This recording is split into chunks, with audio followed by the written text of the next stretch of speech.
Туыстарымызбен бірге қайтыс болған нағашы әпкемнің жүзін соңғы рет көру үшін мазарға барған кезімізде имам бұл тілегімізді қабылдамады.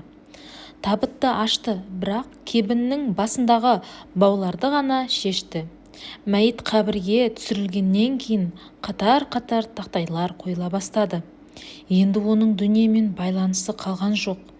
Тек істеген істерімен бірге қалды. Әрбір тақтайды қойып жатқанда менің дүниеге деген сүйіспеншілігім жойылып жатқан еді. Топырақ тасталып жатқанда бұл дүниенің жалған екенін түсіндім. Мазардың беті топырақпен үйілген кезде ол әйелдің өмір сүрмегендігі белгісіз болып қалған еді. Біраздан кейін біз ол жерден кеттік. Ол жалғыздан жалғыз қалды.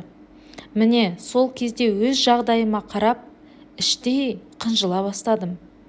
Мен топырақтың астында жалғыз қаламын. Нағыз керек кезде қасымда ешкім болмайды. Олай болса дүниеде әркімнің сөзіне еріп, сопы деп, мазақтамасын деп, неге ғибадаттарымды жасамауым керек? Үйге келген соң анамнан артық орамал бар ма деп сұрағанымда ол таң қалды. Оған жалғыз жерде есеп беруден қатты қорқамын, ана, дедім. Ол қатты қуанды.